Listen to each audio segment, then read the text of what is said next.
Good evening all of you. How are you? कैसे हैं आप सब? I hope you are fine and healthy. हम आशा कर रहे हैं कि आप अपने घरों पर स्वस्थ होंगे, आनंद से होंगे, यूटिलाइजेशन ऑफ टाइम कर रहे होंगे, लीव्स का एंजॉयमेंट ले रहे होंगे, ऑनलाइन क्लासेस का भी बेनिफिट लेकर साथ साथ स्टडी भी कंटिन्यू कर रहे होंगे। तो लास्ट वीडियो में हमने आपसे डिस्कस किया था विज्ञान के चैप्टर नंबर 3 में परमाणु तथा अणु के बारे में कि परमाणु किसे कहा जाता है और अणु किसे कहा जाता है, उसके बारे में डिस्कस किया था। हमने आपसे वहाँ डिस्कस किया था परमाणुकता के बारे में कि परमाणुकता के आधार पर अणु कितने प्रकार के होते हैं, तो वहाँ हमने डिस्कस किया था। आज की वीडियो में आज डिस्कस करेंगे आपसे आयन के बारे में। आयन क्या होते हैं? आयन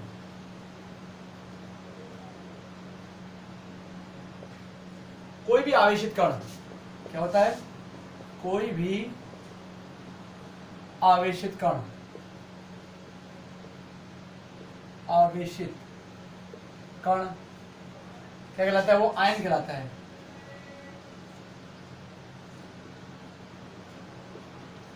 ठीक है। इनके अब आवेश जो होते हैं 2 टाइप्स के होते हैं। एक तो हमारे पास नेगेटिव होता है, हमारे पास क्या होता है? पॉजिटिव होता है। तो हम बात जब परमाणु की कर रहे हैं तो यहाँ परमाणु की बात करें, कोई भी परमाणु के ऊपर जब क्या जाता है, कोई पॉजिटिव चार्ज आ जाता है या उसके ऊपर नेगेटिव चार्ज आ जाता है तो उसे क्या कहते हैं? आयन कहते हैं। ठीक है। तो आयन जो होता है, ठीक है, परमाणु की बात करें धनावेशित या ऋणावेशित, तो जो आयन जो होता है वो क्या होता है? आपका उदासीन नहीं होता है, विद्युत का आवेशित कण होता है। विद्युत के प्रति क्या होता है? आकर्षण दिखाता है। विद्युत आकर्षण दिखाए क्योंकि उसके ऊपर क्या आएगा? धनात्मक आवेश आ सकता है या ऋणात्मक आवेश आ सकता है। तो जो हमारा आयन होता है वो उदासीन नहीं होता है। ठीक है। तो कोई किसी के ऊपर भी कोई सा भी चार्ज आ जाए, पॉजिटिव चार्ज आ जाए या नेगेटिव चार्ज आ जाए तो वो क्या कहलाएगा? आपका कहलाएगा क्या? आयन कहलाता है। धनात्मक आवेश आएगा तो धनात्मक आयन कहेंगे और ऋणात्मक आवेश आता है तो उसको ऋणात्मक आयन उसको कहा जाता है। ठीक है। अब ये बात करें कि आवेश के बारे में कि आवेश आता क्यों है? भाई आवेश क्यों आता है? भाई मान ली चलो आवेश है, धनात्मक आवेश है या ऋणात्मक आवेश है, तो ये आवेश आता क्यों है? तो आवेश आने का कारण है जब कोई भी तत्व का परमाणु क्या करता है? इलेक्ट्रॉनों को त्याग करता है या इलेक्ट्रॉनों को ग्रहण करता है। ठीक है। इलेक्ट्रॉन का त्याग करता है तो उसके ऊपर प्लस आवेश आता है। इलेक्ट्रॉन को ग्रहण करता है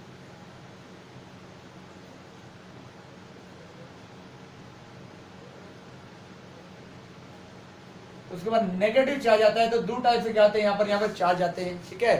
तो ये जो होता है चार्ज जो होता है वो आता जो है वो इसके जो बाह्य कक्षा में इलेक्ट्रॉन्स होते हैं उसके बेस पर क्या आता है? यहाँ पर जो आता है चार्ज आता है, यानी कि कितने इलेक्ट्रॉनों को ले सकता है या कितने इलेक्ट्रॉनों को वो दे सकता है, उसी के बेस पर क्या आता है? उसके ऊपर चार्ज आता है। तो ये चार्ज आता है उसे रसायन विज्ञान में एक पर्टिकुलर वर्ड, ठीक है, किसको? संयोजकता से क्या किया जाता है? रिप्रेजेंटेड किया जा सकता है कि संयोजकता क्या है। ठीक है। एक तत्व के परमाणु के द्वारा दूसरे तत्व के परमाणु से संयोग करने की क्षमता। ठीक है। किसी तत्व के परमाणु के द्वारा, ठीक है, किसी तत्व के परमाणु द्वारा अन्य तत्व के परमाणु से संयोग करने की क्षमता।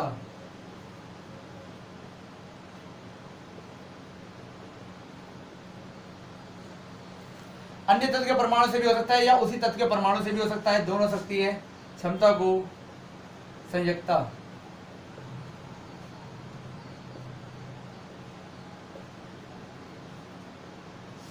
कहते हैं। अब ये संयोजकता आती क्यों? ये बहुत डिटेल में है बात, जिसके बारे में हम क्या करेंगे, आप हायर क्लासेस में जाएंगे वहां पर डिस्कस करेंगे। हम थोड़ी सी बात क्या कर लेते हैं इसके संयोजकता के बारे में कर लेते हैं कि देखो कोई भी परमाणु होता है वो अपने बाह्य कोश को पूरा करना चाहता है। बाह्य कोश का मतलब है बाहरी कक्षा को पूर्ण करने का प्रयास करता है। इस कारण से वो क्या करता है? इलेक्ट्रॉनों को त्याग भी कर सकता है, इलेक्ट्रॉनों को ग्रहण भी कर सकता है। ये बात समझ में आ रही है? ठीक है। अब जिसकी बाह्य कक्षा में 8 इलेक्ट्रॉन्स हो जाते हैं। कितने हो जाते हैं? 8 इलेक्ट्रॉन हो जाते हैं, वो रासायनिक रूप से निष्क्रिय हो जाता है। अब उसे कार्य नहीं करना है। जैसे इस साल आपके साथ ही हुआ है कि आपको कोरोना की वजह से क्या कर दिया गया? प्रमोट कर दिया गया कि आप 7th में थे तो आपको 8th में डाल दिया गया, 8th से 9th में कर दिया गया, 9th से 10th में कर दिया गया, 11th में कर दिया गया, 11th से 12th में कर दिया गया। तो वो क्या है, वहां पर क्या हुआ, आप न्यूट्रल हो गए। अब बहुत कम स्टूडेंट्स ऐसे होंगे जिन्होंने अपने नॉलेज के लिए पढ़ा होगा। मोस्टली स्टूडेंट जो होंगे उन्होंने पढ़ाई नहीं होगा कि आप तो मजे आ गए, एंजॉय करेंगे, एग्जाम भी नहीं होंगे, पढ़ना भी नहीं है, और हम अगली क्लास में क्या होगा, प्रमोट हो गए, अगली क्लास में चले गए। तो इसी प्रकार से क्या होता है, कोई भी परमाणु होता है, वो भी कोई भी तत्व होता है, वो भी अपने आप को क्या करना चाहता है, स्टेबल, स्थायी, निष्क्रिय करना चाहता है।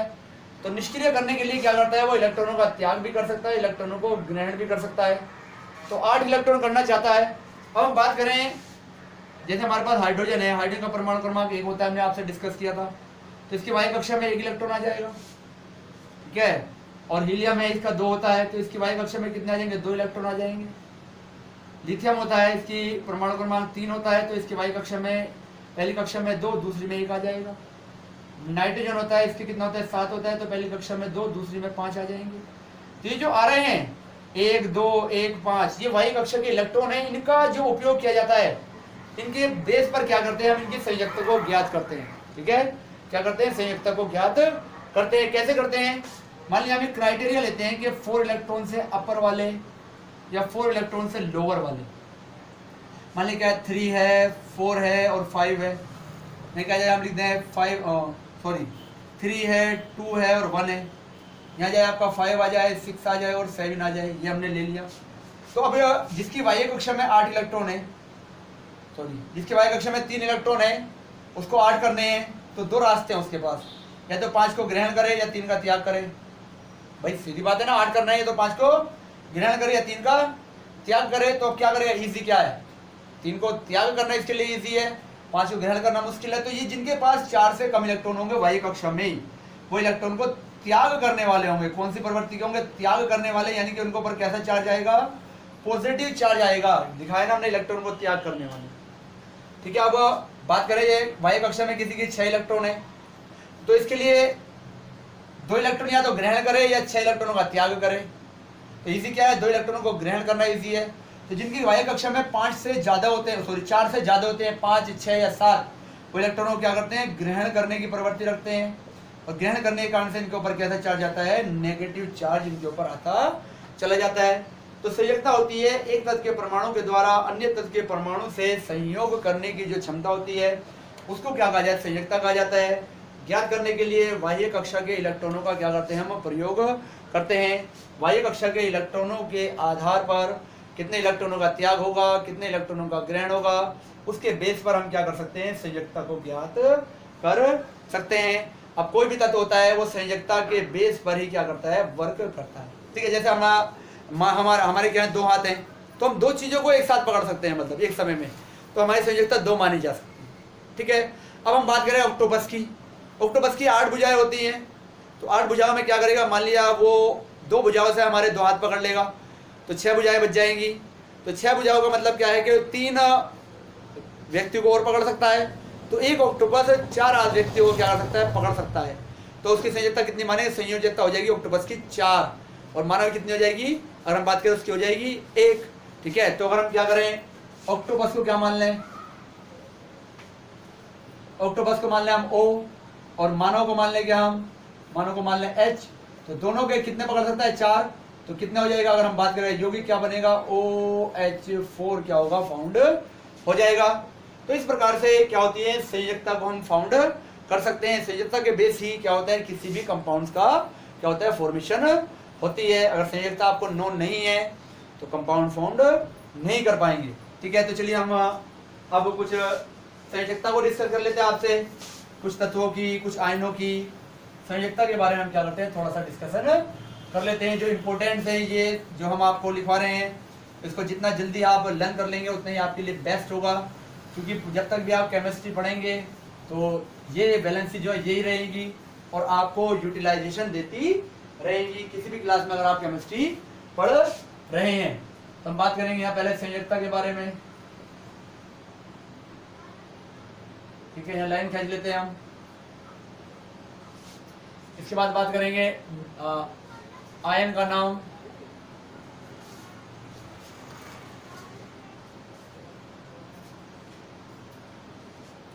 सॉरी, इसके बाद हम बात करेंगे सिंबल, प्रतीक के बारे में।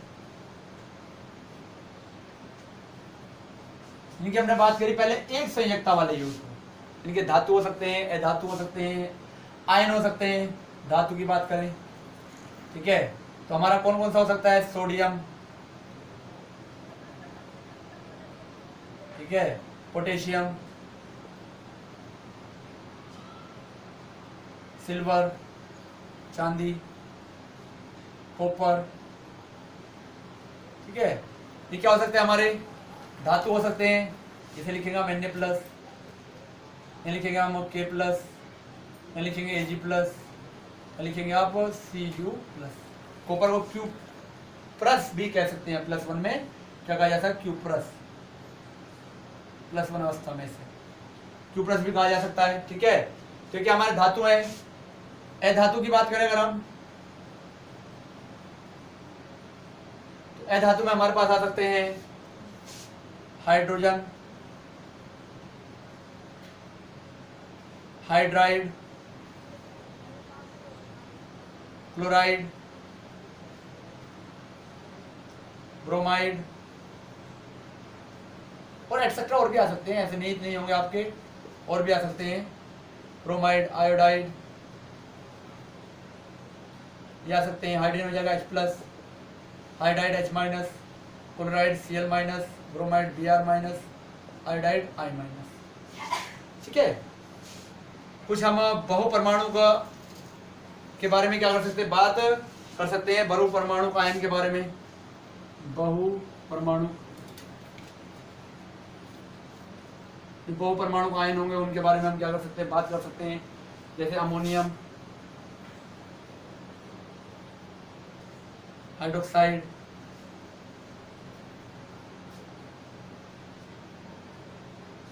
बाइकार्बोनेट,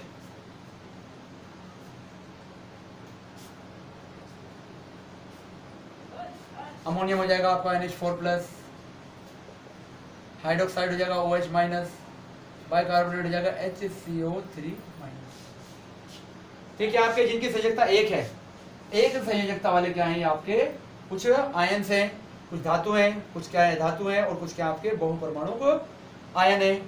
चलिए स्क्रीनशॉट लीजिए आप इनका।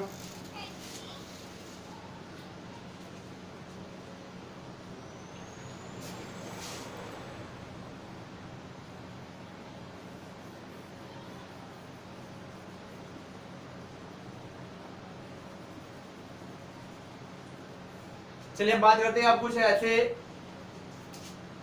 आयन्स के बारे में जिनकी संयोजकता कितनी होती है? दो होती है। दो संयोजकता वाले आयन का नाम आ जाएगा, लिख सकते हैं हम यहाँ मैग्नीशियम,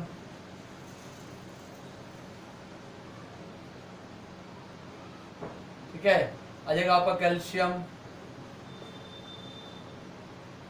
जिंक,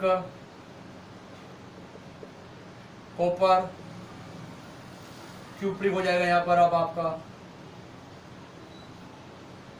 आयरन,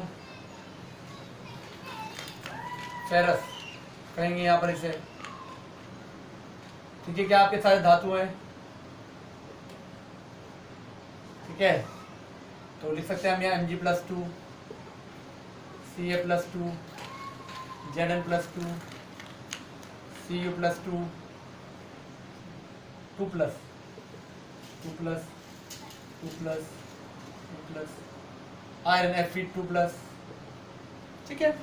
अधातु लिख सकते हैं हम,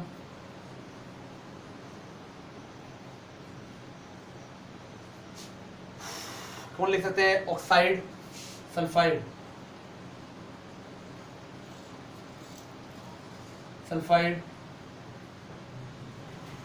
O-2, S-2, ठीक है। और बहु परमाणु लिख सकते हैं हम, चलिए यहाँ लिख देते हैं बहु परमाणु को,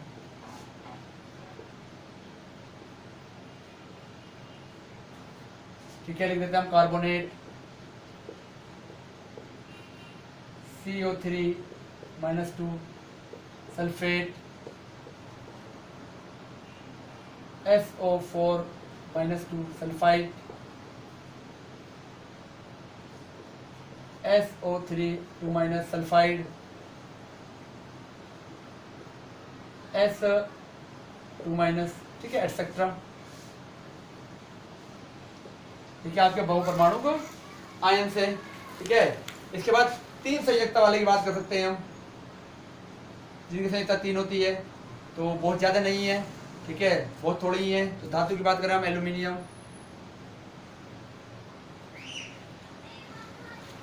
Al3+, एल्यूमिनियम होता है, आयरन, फेरिक इसको कहा जाता है। तो क्या जाएगा आपका यहाँ Fe3+, और आपका होता है धातु की बात करें नाइट्राइड, Na3-, ये धातु, ये दोनों धातु हैं, धातु, और ये क्या आपका अधातु है। ठीक है, बहु परमाणु आयन की बात करें हम, बहु परमाणु की बात करें तो फास्फेट, क्या होता है आपका PO4 3-, बोरेट, BO3 3- के फॉर्म में होता है। तो ये टेबल जो हमने आपको बनाई है, जिसकी संयोजकता 2 है, किसी की संयोजकता 3 है, ये आपको कंसल्ट होनी चाहिए।